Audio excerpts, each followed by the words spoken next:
Hello and welcome to another Skaredcast Tournament in Review. Today, I'm going to go to the Canhammer Team Tournament, largest team event in Canada. I'm taking my Dark Eldar. Let's dive into the whole report.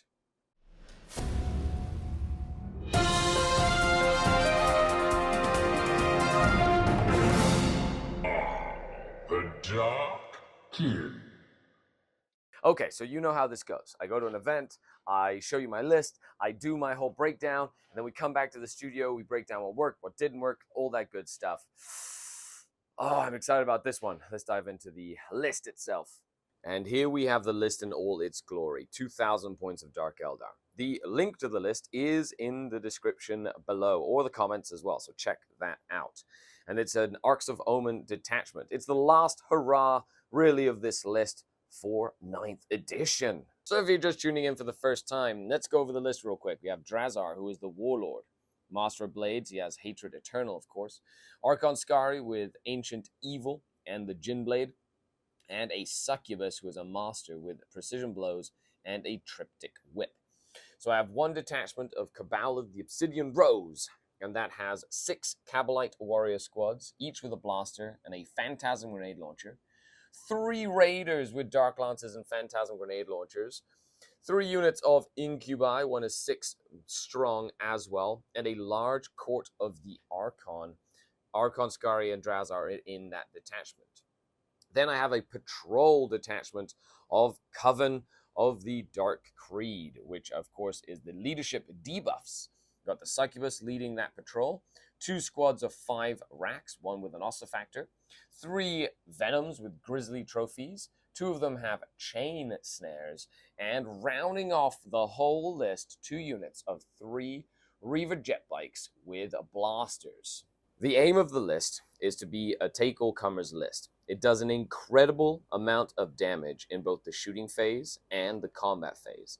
It has crazy speed and can deal very, very well with a lot of secondaries, usually taking behind enemy lines, take them alive or no prisoners, for example, and retrieve battlefield data. Those are the main things I built into it. Now, I will say, I have played this list a lot. So I'm very confident going into this event, and I cannot wait to see what this list does.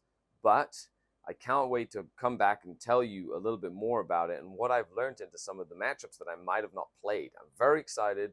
I know this list is incredibly strong and does everything I need it to do. Score points, sacrifice itself, all that good stuff. So let's head on over to the event and play 5 rounds of Warhammer 40,000, then come back, break it down, and we're going to go over some really cool list concepts for the end of the edition because new 40Ks come in.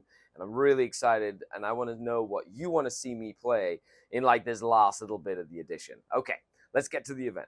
And it's tournament day. We're here in Ottawa. We're in the hotel. We're just about to go down and get magic coffee juice. We're both really excited to play some games. We're at the venue. This is the lull before the storm. It is a massive hangar. And we're on row 10. This is our entire row.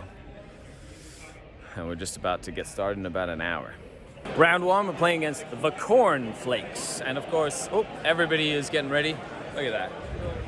32 5-person teams. Really excited about it. So end of round number 1, we jumped right into the round. I did end up playing against Ultramarines and Guilliman. Let me say, Desolation Squads and Kronos in a Whirlwind with Guilliman. Very interesting. A lot more effective than I thought. So I got 92 to 62. I took retrieve data. I got behind enemy lines and take them alive. And he took grind, codex, and psychic interrogation. I was able to kill Tigerius very early on with a crazy cool multi-charge with Drazar that killed like most of his characters. That was very, very useful there. So I did go first, and I was able to position and then kind of push into his zone. So with that, I believe it's lunchtime, and then we've got 2 more rounds of day number 1. But with a round win, that will be going on to game number 2. Wish us luck. Okay, I'm really in the zone apparently, so I forgot to film all of the second game again. The zone. I ended up beating Tau 20-0, which is like 90 to like 27. I really messed up that Tau. We're playing Tide of Conviction. Tide of Convergence? Convergence. Something. and I did behind enemy lines, no prisoners, and retrieve data. That was good. I basically tabled it, so that was fun. Okay, on to round number 3 and Sam's team. Yeah, which is a rematch from London, by the way. Yeah, how the Obelisk doing? Obelisks are so much fun. Don't listen to him.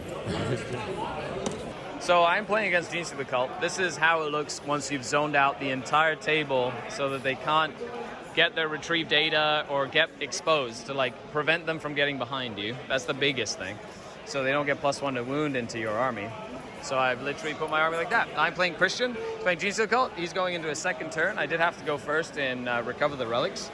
And I took behind enemy lines, I took banners, and I took no prisoners. But this is not really gonna get crazy until turn 3/4. So, wish me luck. It's gonna be a fun time. He took ambush. He took the cult is everywhere, and he took retrieve data as well. So there we go. Well, that is the end of this round. We did tie the round. It's a draw. This game was an absolute slobber knocker. I got 87 points to Christian's 86 points. You should have seen how awesome it was when I screened out the whole back of the board. It was like amazing. It was a symphony. And then I exploded up and in 2 turns killed most of his army. It was kind of crazy. Anyway, so with that, we're going on to tomorrow with 2 wins and a draw. Going to the last 2 rounds of tomorrow, which is now battle points. So we'll see what happens. And yeah, other than that, wish us luck. We can go out for food and stuff. And that is a wrap for day number 1. Round number 4, once again, is the end of the game. Totally forgot. I'm playing against Demons, so 15 Flamers, 10 Fiends, Bloodletters, Be'lakor, a couple of characters, Beasts of Nurgle, which are actually really tanky, lots of Hounds. I ended up doing 89 to 56 on the mission, the Vital Intelligence mission. So I was able to really play the primary. I went first and I just aggroed and lost all my army in the process, but stopped the Demons from scoring primary. I took behind enemy lines, retrieved data, no prisoners. I was able to almost max all of them, and he took Reality Rebels, Nurtured by Terror, and Assassinate, but Drazar did survive, so he only got 6 points for that. Okay, so with that, we're on to the round was a draw. We're going to the 5th and final round. There we go. And there we have it. Last round of the event. I'm playing into Grey Knights. We've got Genestealer Cult versus the Necrons over there. We've got our World Eaters versus Custodes. We've got our Harlequins versus the Astrum of the Tarn. We've got our Necrons versus Dark Angels back there. But last game of the event, we're having a ton of fun. It is a great way to finish it up. Let's rock and roll. Wish us luck. I took behind enemy lines, retrieve data, and abhor the witch into Grey Knights. He took teleport assault, which is awesome. Purifying ritual, which is also really good, and banners. So let's see if he can keep those banners up against the filthy elves. Okay, so let's go into the game, and we'll come back when it's done.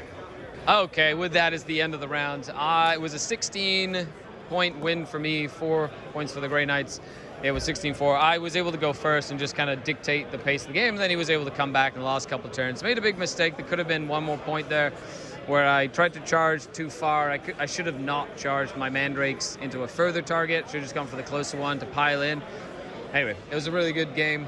So we're going to go back to the studio. We're going to talk about the event and the list itself. And then I'm going to talk to you about a couple of lists that I'm thinking to do something crazy with. And I want you to vote. So make sure you check them out. And let me know in the comments which one you think I should take to the next event.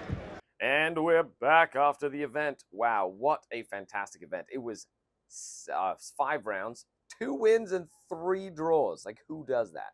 That's crazy. We ended up placing 7th out of all in terms of battle points. Great competition. Congratulations to all the winners, which was fantastic. I had 5 great rounds. Let's dive into the list and the different matchups and what I learned. So, of course, the list. Everything worked fantastic. I loved it. Drazar is a monster. He killed like most things all weekend. The jet bikes were great for scoring secondary points. The Phantasm grenade launchers did consistent mortal wounds throughout the entire weekend. The morale shenanigans were huge. Once again, making people fail morale, running away, combat attrition. The court, can't stress how much I love the court. I want a second one. Archon Skari was good. She's a monster, and I love her. Mandrakes I'm so glad I put them back in the list. So, round 1, played into Ultramarines. Really good game. He had lots of out-of-line of sight shooting. Space Marine Desolator Marines, the ones with the goofy guns, are quite good. So I had to jump at him and essentially like rush his castle, or it would have been a little bit more damage to me. Round 2, I ended up going into Tau, and that was a really fun game. I ended up basically tabling the Tau. I got really aggressive and just kind of pushed into his zone and stopped him from scoring points. And Drazar went around flipping Riptides over. So that was really fun too. It was a Dawn of War deployment, so it allowed me to kind of get into his zone really, really quickly. And all in all, I didn't have much left in my army, I don't think, but against the Tau, it was a good game. Round 3, I ended up playing into Christian's Genestealer Cult. I had such a fun time screening out the entire table for 3 turns, or my entire deployment zone and half of the table, so he couldn't score his secondaries very well. And I ended up winning the game in ITC points by 1 point, but in WTC style, it was a 10-10 draw. Probably the toughest, most mind-bending game I had that weekend. It was incredible, but really good to know that this list can go toe-to-toe with Genestealer Cult right now, which is up there in terms of win percentage. Round number 4, I went into Demons, and that was a crazy game. I ended up killing so many demons. I got really aggressive into them and just rushed them, which is not something I do very often. I tried to kill Bellicor in 1 turn, and he spiked his 4-ups. So even though my army can potentially do it, don't bank on just killing Bellicor in 1 round of shooting. It's probably not going to happen. Leadership shenanigans killed Beasts of Nurgle, killed Fiends, killed Corn stuff, killed Flamers. Oh, I love the leadership shenanigans against Demons. Absolutely phenomenal. The last round, I went into Grey Knights. That was really crazy. Lots of killing. I was able to kind of kill Dread Knights. I got the scoring out and, had a comfortable win into that. Grey Knights score so well. Let's just say Teleport Assault is really, really easy to score. I was able to hide most of my stuff and use my characters effectively. They all ended up dying, essentially, but they had done the damage they needed to do. Now, let's put some really fun lists that I'm thinking about, and I want you to vote on which one you think would be the best for me to play. But the core of the list is going to stay pretty much the same. And here's the core of the list. That's right, Triple Tantalus. Thank you very much, Steve from Mountain Miniature Wargames, from Mini Wargaming, for lending me that one. That's mine. And thank you, Dustin from the Stutter Scrub, for lending me Lord Archon Sepsis's one as well. So Triple Tantalus, and there's going to be 2 main versions of the list. I want you to vote in the comments down below and let me know which one you think I should run. And this is a one that I call One Flew Over the Hornet's Nest, or something like that. So it's essentially 3 Tantalus. Each Tantalus has 2 Kabalite Warrior squads and an Incubi squad in it. I have Drazar, a Master Archon, right? I've got a Patrol of Witch Cult with a Succubus, a unit of Reaver Jet Bikes, 10 Hellions, and 5 Witches. And then I have 6 Mandrakes. And that is 2,000 points. So that's option number 1. And here is option number 2, Project Stabby Stab. It's an entire detachment of Witch Cult. That's right, pure Witch Cult. 3 units of 10 Witches, 3 units of 5 Incubi, Drazar, a Master Succubus, Mandrakes, 10 Hellions, 5 Hellions, 6 Reaver Jet Bikes in 1 big block, and 3 Tantalai. Tantaluses? There you have it. Option 1, option 2. Let me know down below in the comments which one you prefer. And that's that. Thanks a lot for tuning in, everybody. Let me know which one you want down below. Obsessions as well. So I didn't say what obsessions, but if you have a cool idea for an obsession that I should use for this project, let me know in the comments with your vote. A huge shout out to all the channel Patreons, without whom none of this would be possible. It's thank you to the Patreons that I get to travel to events, I get to film videos for a living. It is literally my job. If you'd like to see me make more content, consider supporting me on Patreon. It's the best way, or a YouTube membership. The link is down in the description below. Thanks a lot, everybody. You are amazing. After all, I've been Skari, your grateful host, signing off until next time. Skari out. The Dark Kin. Bye, everybody.